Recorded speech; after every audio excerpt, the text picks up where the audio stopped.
Hey there, Sonic Afternoon Show host / amateur producer Layne Mitchell here with another web video. Wait a minute, sorry. Amateur producer Layne Mitchell here with another web video. Straight up, you can't produce anything without a fedora, let's be honest.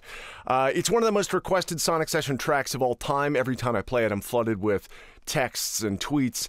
How do I get a copy of this song? But you can't. I'm talking about the Ill Scarlet cover of Umbrella. See, the year was 2009. Ill Scarlet had popped by to play us a couple of songs. After playing 3 from their most recent album, we said, hey, can you do one more song? They said, sure. They launched into an impromptu cover of the Rihanna hit Umbrella. The worst possible thing then happened. Everybody fell in love with it, went bananas for it. So, of course, the band started working it into their nightly set lists, and it began attracting a little too much attention. Rumor has it the group then received a nasty letter from some record company's lawyer asking they stop performing it live, which they did. So we're left with a song that the band can never again play live. We don't have a studio version of. You can't download it or buy it. Trouble is, our recording isn't that great. Not as good as it could be anyway. The session was produced by Sonic 1029's Steve Shipanowski, who still works in the building. Did a great job with it, but the resources were certainly limited. See, the Sonic session at the time was in its infancy. You know, we didn't have great microphones or a decent console or drum microphones. In fact, the listener lounge was designed to be a newsroom. Yeah, really. Most of the gear we had was harvested from our remote kits.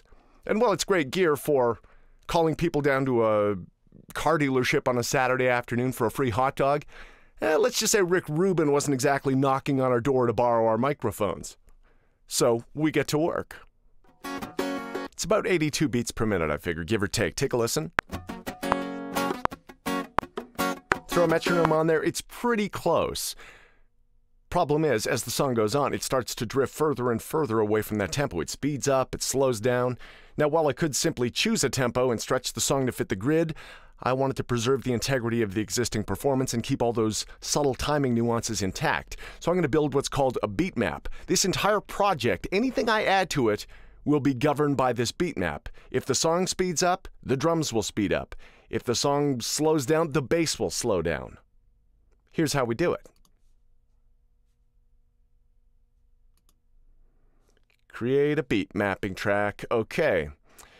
We analyze the song for any transients, any little spikes in audio, anything that could potentially be a drum beat. Zoom in real close here. Okay, well, that's going to be our first marker right there. And already, by the time we get to measure 3, you can see we're starting to drift already. So I'll map out this entire track before we get started. I've now mapped out the beat for the entire track. It's about 4 minutes long, and there's, well, let's call it 100 different tempo changes. It starts at 82 beats per minute, it speeds up as fast as 87, it slows down. This is what it looks like. Now, everything we add to this song will fit to that grid. Now that we've mapped out our song's tempo, we can start adding in other elements, software instruments. See, I'm not actually going to play any real instruments in this song to supplement it. We'll add a bass guitar. I will play it on a keyboard. It sounds like this. And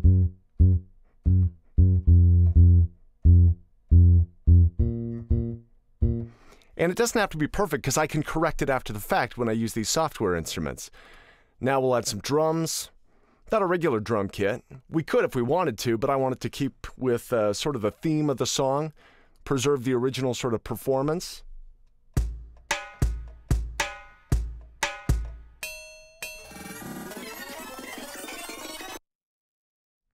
Okay, here we go. The original.